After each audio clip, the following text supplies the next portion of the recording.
Assalamualaikum warahmatullahi wabarakatuh. Ya. Bismillahirrahmanirrahim. Alhamdulillah nahmaduhu wa nasta'inuhu wa nastaghfiruh wa na'udzubillahi min syururi anfusina wa min sayyiati a'malina.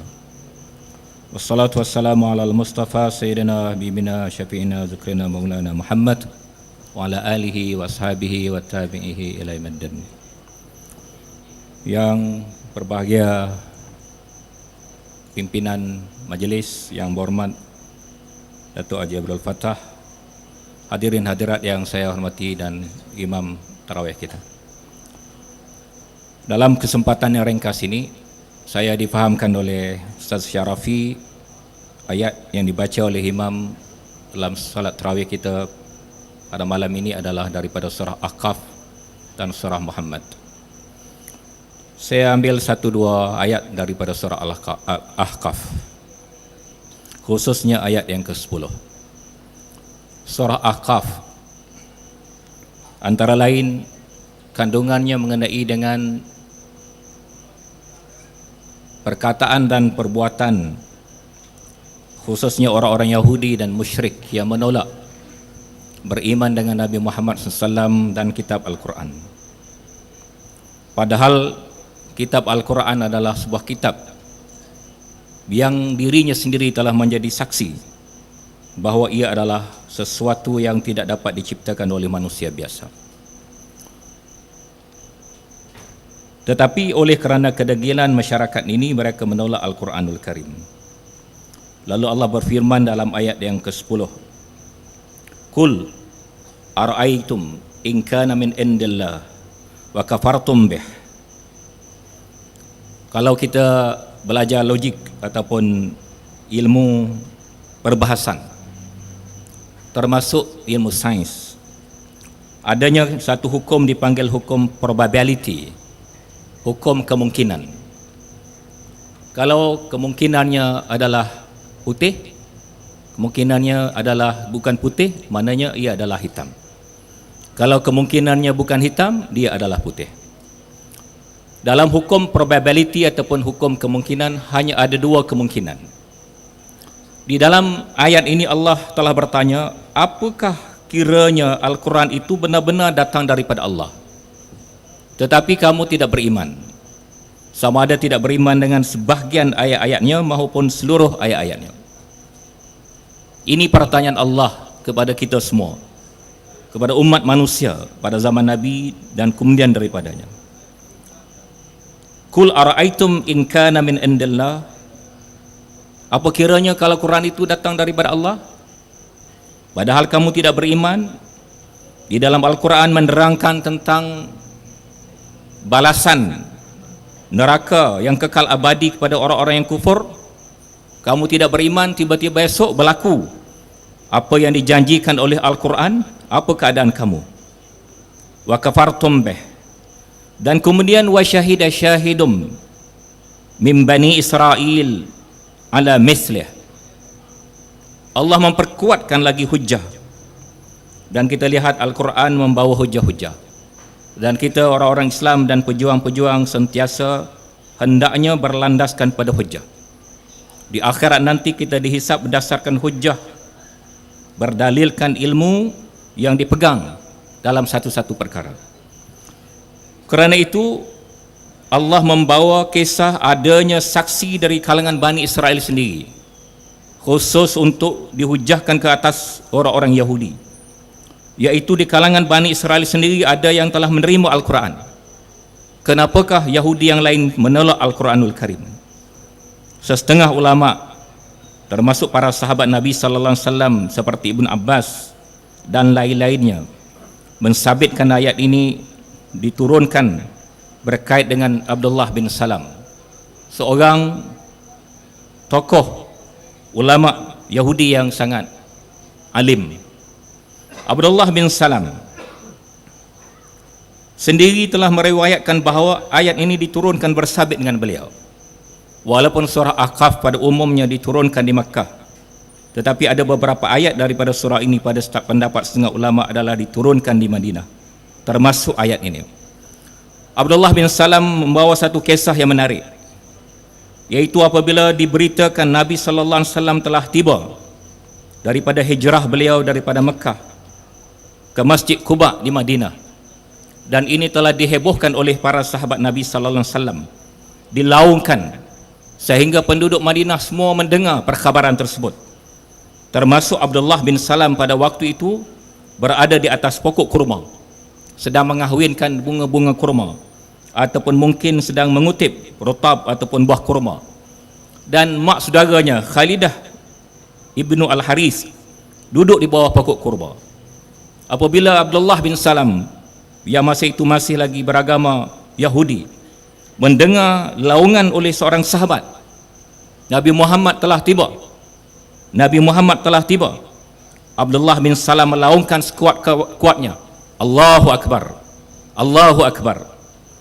Hadis ini menunjukkan bahawa laungan Allahu Akbar diguna pakai termasuk oleh masyarakat Yahudi pada waktu itu, sehingga mak saudaranya Khalidah berkata kepada Abdullah, yang pada masa itu nama Yahudinya adalah Husain ibnu Salam, engkau melaungkan kegembiraan kerana datangnya Muhammad lebih kuat daripada laungan yang engkau laungkan sekiranya Nabi Musa hidup kembali. Lalu Abdullah bin Salam turun daripada pokok kurma, beritahu makcik dia, makcik, apa yang ditulis di dalam Taurat, yang tertulis di dalam Taurat bahawa datangnya adik kepada ataupun saudara kepada Nabi Musa, masanya telah tiba. Apa yang saya baca daripada kitab Taurat tentang ciri-ciri orang ini semuanya adalah menepati, dan beliau adalah Nabi yang terakhir yang dijanjikan. Abdullah bin Salam kemudian bersiap untuk menemui Nabi Muhammad sallallahu alaihi wasallam, dan dalam hadis yang lain diriwayatkan apabila dia tiba jumpa Nabi Muhammad sallallahu alaihi wasallam, dilihatnya Nabi dari jauh. Dia meriwayatkan sendiri bahawa aku lihat wajah Nabi adalah bukan wajah seorang pembohong. Ya, daripada wajahnya sendiri kita tahu seseorang itu adalah pembohong ataupun tidak. Dan wajah Nabi sallallahu alaihi wasallam adalah wajah seorang yang jujur, seorang yang benar, seorang yang amanah, seorang yang berdedikasi. Selepas orang ramai memberikan laluan kepada aku mendekati Nabi sallallahu alaihi wasallam, dan Abdullah bin Salam telah menanyakan 3 soalan. Soalan-soalan ini adalah dipelajari daripada kitab Taurat. Kalau seseorang itu benar-benar Nabi, dia boleh jawab teka-teki ini. Kalau dia bukan Nabi, dia tak boleh jawab teka-teki ini. Antara lain, soalan yang pertama, apakah tanda-tanda awal kiamat? Soalan yang kedua juga mengenai masa depan. Ya, kalau mengenai masa belakang boleh jadi orang tu tahu kerana belajar. Tetapi soalan mengenai masa depan, orang tu tidak boleh tahu kecuali dengan diberi tahu oleh orang yang lebih alim ataupun lebih tahu. Dalam kes ini adalah Allah SWT. Apakah makanan yang pertama bagi ahli-ahli syurga? Bila satu orang nanti masuk syurga, ia akan dihidangkan dengan makanan. Apakah makanan pertama yang akan dihidangkan kepada ahli-ahli syurga? Malam ni pun nama boleh buat teka-teki. Kalau adik kakak jawab betul, boleh bagi buat tamas kotak. Yang ketiga, apakah yang menyebabkan seorang anak itu menurun bapanya ataupun menurun ibunya? Nabi sallallahu alaihi wasallam sebelum ditanya dengan soalan ini sedang memberikan ucapan yang sangat ringkas, yaitu perbanyakkanlah salam, sebarkanlah salam.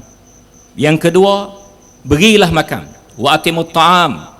Yang ketiga, dirikanlah salat ketika manusia sedang tidur, qiyam fil lail wan nasu niyam. Yang keempat, kalau 3 perkara ini dilakukan oleh satu-satu orang, mereka akan masuk syurga dengan selamat. Abdullah bin Salam sempat mendengar ucapan Nabi sallallahu alaihi wasallam tersebut. Perbanyakkanlah salam, berikanlah orang makan, khususnya orang-orang miskin, dan juga yang ketiga adalah berdiri malam pada waktu orang sedang tidur. Orang ini akan masuk syurga dengan selamat. Nabi menjawab ketiga-tiga soalan tersebut. Untuk meringkaskan masa, saya hanya jawab satu soalan, iaitu soalan yang kedua. Kerana kita dalam bulan Ramadan, kita buka puasa ada hidangan, dan kita berpuasa kerana ditaklifkan dari sudut makanan, ya. Sebagaimana bapa kita Adam alaihissalam, syariat taklif yang pertama syariat ataupun hukum Allah berasaskan kepada suruhan dan larangan. Suruhan yang pertama kepada manusia yang pertama iaitu wakula ragadan haitsu syi'tuma. Suruhan ataupun perintah mengenai dengan makan, dengan makanan, kamu berdua hendaklah makan. Dan larangan dia wala taqrabu hazihi syajarah, jangan mendekati satu pokok, jangan makan pokok ini, buahnya, dengan cara jangan mendekatinya. Jadi asas syariat adalah suruhan dan larangan, dan suruhan dan larangan yang pertama adalah tentang makanan, dan puasa adalah berkaitan dengan makanan. Hidangan untuk ahli syurga yang pertama adalah daripada hati ikan, kabidil hut, kata hadis Nabi sallallahu alaihi wasallam. Apa sebab kabidil hut ataupun hati ikan menjadi hidangan pertama ahli syurga? Para saintis, nutritionist, orang yang belajar tentang tentang ilmu sains lebih layak memberikan penjelasan.